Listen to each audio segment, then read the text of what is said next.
ये जो आप पीली भूरी चीज़ देख रहे हैं, ये एक अमेजिंग औषधि है। सर्दियों में आपके घर में भी इसे यूज़ किया जाता होगा, तो अगर आप इसे जानते हैं तो इसका नाम कमेंट सेक्शन में ज़रूर लिखें। आज मैं इसके न्यूट्रिशनल और थेरेप्यूटिक इफ़ेक्ट्स के बारे में आपको बताऊंगी। शायद आप ये समझते हो कि सर्दियों में ताकत के लिए खाए जाते हैं, लेकिन नहीं, इसके अनगिनत फ़ायदे हैं।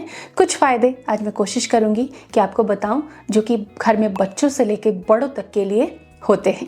हेलो एंड वेलकम टू प्रेरणास डाइट क्लिनिक। यहाँ पर मैं आपको सिखाती हूँ कि कैसे फूड को आप मेडिसिन बना सकते हो। कई बार क्या होता है कि हम कोई अच्छी चीज़ भी पकाते हैं, लेकिन तरीका या उसमें एडिशनल जो चीज़ें यूज़ करते हैं वो उसको बिगाड़ देती हैं, उसके न्यूट्रिशन को ख़त्म कर देती हैं, कम कर देती हैं। तो सारी बारीकियाँ यहाँ हम सीखते हैं, इसलिए ये चैनल आपका है। आप इसे सब्सक्राइब ज़रूर करें, नोटिफिकेशन का बटन ज़रूर टच कर दें, और हाँ, फैमिली मेम्बर्स को भी ज़रूर शेयर करें ये वीडियो अगर आपको अच्छा लगता है। गोंद से क्या बनता है? लड्डू, सूप, बहुत सारी चीज़ें, हलवे में, पाक में, कई चीज़ों में इसको डाला जाता है।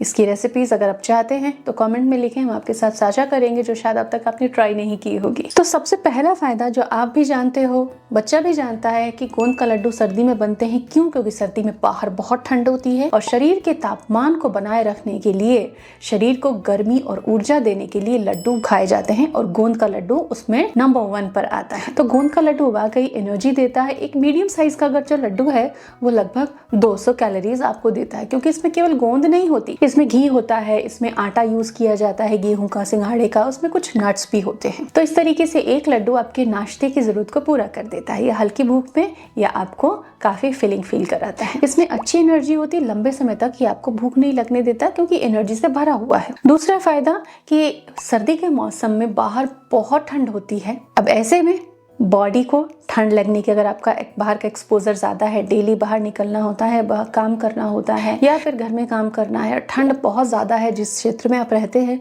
तो ऐसे में ज़ुकाम सर्दी लगने का डर बहुत रहता है। तो बॉडी को ज़्यादा एनर्जी चाहिए और गर्मी चाहिए, इंटरनल हीट एंड वार्मथ। तो सर्दी, ज़ुकाम और सीजन के इन्फेक्शन से बचाने के लिए गोंद आपको ज़रूर खाना चाहिए। क्या आप जानते हैं कि गोंद के लड्डू खाने से आंखों की रोशनी भी तेज होती है? जी हाँ, ना कि लिवर लड्डू, बल्कि गोंद की कोई भी रेसिपी आप अगर खाते हैं, यानी कि आप गोंद खा रहे हो, तो आपकी आंखों की रोशनी भी बढ़ती है। घर के बड़े बुजुर्गों को और छोटे बच्चों को ये देना चाहिए। पुरुषों में फर्टिलिटी बूस्टर माना जाता है गोंद, और खास बात तो ये है कि कोई भी खाए, ये फर्क नहीं करता स्त्री और पुरुष का, और ये स्टैमिना, वाइटलिटी इंप्रूव करता है, स्ट्रेंथ देता है। क्यों? क्योंकि इसके अंदर फाइबर, प्रोटीन, कैल्शियम, कई एल्कलॉइड्स और प्राकृतिक एंटीऑक्सीडेंट्स होते हैं। तो ये शरीर को ऊर्जा देता है, मांसपेशियों को मजबूती प्रदान करता है। ये एंटी इन्फ्लामेटरी होता है, यानी कि सूजन कम करता है शरीर पर से। तो गोंद को आर्थराइटिस के पेशेंट भी खा सकते हैं, गोंद को हार्ट पेशेंट भी खा सकते हैं, गोंद को लीवर के पेशेंट भी खा सकते हैं। गोंद को अल्सराइटिव कोलाइटिस की कंडीशन में भी सूप के फॉर्म में प्लेन, बिना किसी नट के, दिया जा सकता है। गोंद आपकी कब्ज भी दूर कर सकता है, शायद ये आप नहीं जानते होंगे, क्योंकि गोंद में फाइबर बहुत अच्छी मात्रा में होता है। तो लीवर के डिटॉक्स करने में, क्योंकि फाइबर है, तो इसमें extra chemicals, hormones and toxins absorb हो जाते हैं, और लीवर को अपनी सफाई करने में गोंद से मदद मिलती है। सेक्सुअल वेलनेस के लिए गोंद को बहुत अच्छा माना जाता है। सेक्सुअल स्ट्रेंथ, स्पर्म क्वालिटी और एग क्वालिटी को भी ये अच्छा बनाता है। जो दूध पिलाने वाली न्यू मॉम्स हैं, जिनको बहुत एनर्जी की जरूरत होती है, तो एनर्जी डेंस होता है, क्योंकि लड्डू के फॉर्म में आप बनाते हो तो आप इसमें गुड़ भी डाल रहे हो, आप इसमें घी, आटा, ड्राई फ्रूट डाल रहे हो, तो काफी एनर्जी डेंस होता है। तो लैक्टेशन में 1-2 लड्डू हर दिन खाना बहुत फायदेमंद है।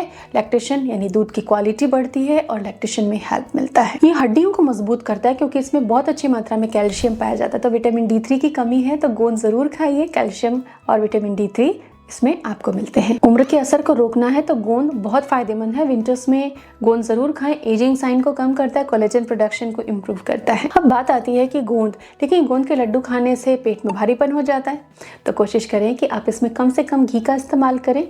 कई जगहों पर गोंद को घी में भूनकर क्रश करके लड्डू में डाला जाता है, उसमें काफ़ी घी फैट आ जाता है। लेकिन कई बार इसको, गोंद को, जो मार्केट में कच्ची गोंद मिल रही है, उसको कूट कर पाउडर बनाकर भी आटे में मिलाकर लड्डू बनाया जाता है। तो दोनों में से कौन सा तरीका आपके पेट को भाता है, आप ऐसे लड्डू बना सकते हो। लीवर इश्यूज है, डाइजेस्टिव इश्यूज है, लेकिन ताकत चाहिए, तो आप बिना घी वाला, कम घी वाला गुड़ को पाक बनाकर लड्डू तैयार कर सकते हो, जिसमें आटा भूनने में हल्का घी यूज़ होता है, बहुत कम मात्रा में घी यूज़ करके वो लड्डू बनता है। लेकिन डाइजेशन अच्छा है, वेट गेन करना है आपको, बच्चों को देना है, तो आप गोंद को भून कर घी में तल के आप लड्डू तैयार कर सकते हैं। इसके अलावा गोंद का सूप भी तैयार किया जाता है। इसको घी में भूनें, पानी डाल दें, घी में भूनने के बाद थोड़ा गुड़ डाल दें और इसको पकाएं जब तक एक गाढ़ी कंसिस्टेंसी में नहीं बन जाता। इसके अलावा अगर आप हलवा बना रहे हैं, आटे का हलवा, बाजरे के आटे का शीरा, कुछ भी जो सर्दियों में घरों में बनाया जाता है, गुड़ का शीरा, उसमें भी थोड़ी मात्रा में आप गोंद ऐड करके दे सकते हैं डे टू डे बेसिस पर। तो ये वीडियो कैसा लगा कमेंट ज़रूर करें और आप और क्या हमसे सीखना चाहते हैं ये भी ज़रूर साझा करें। Thank you.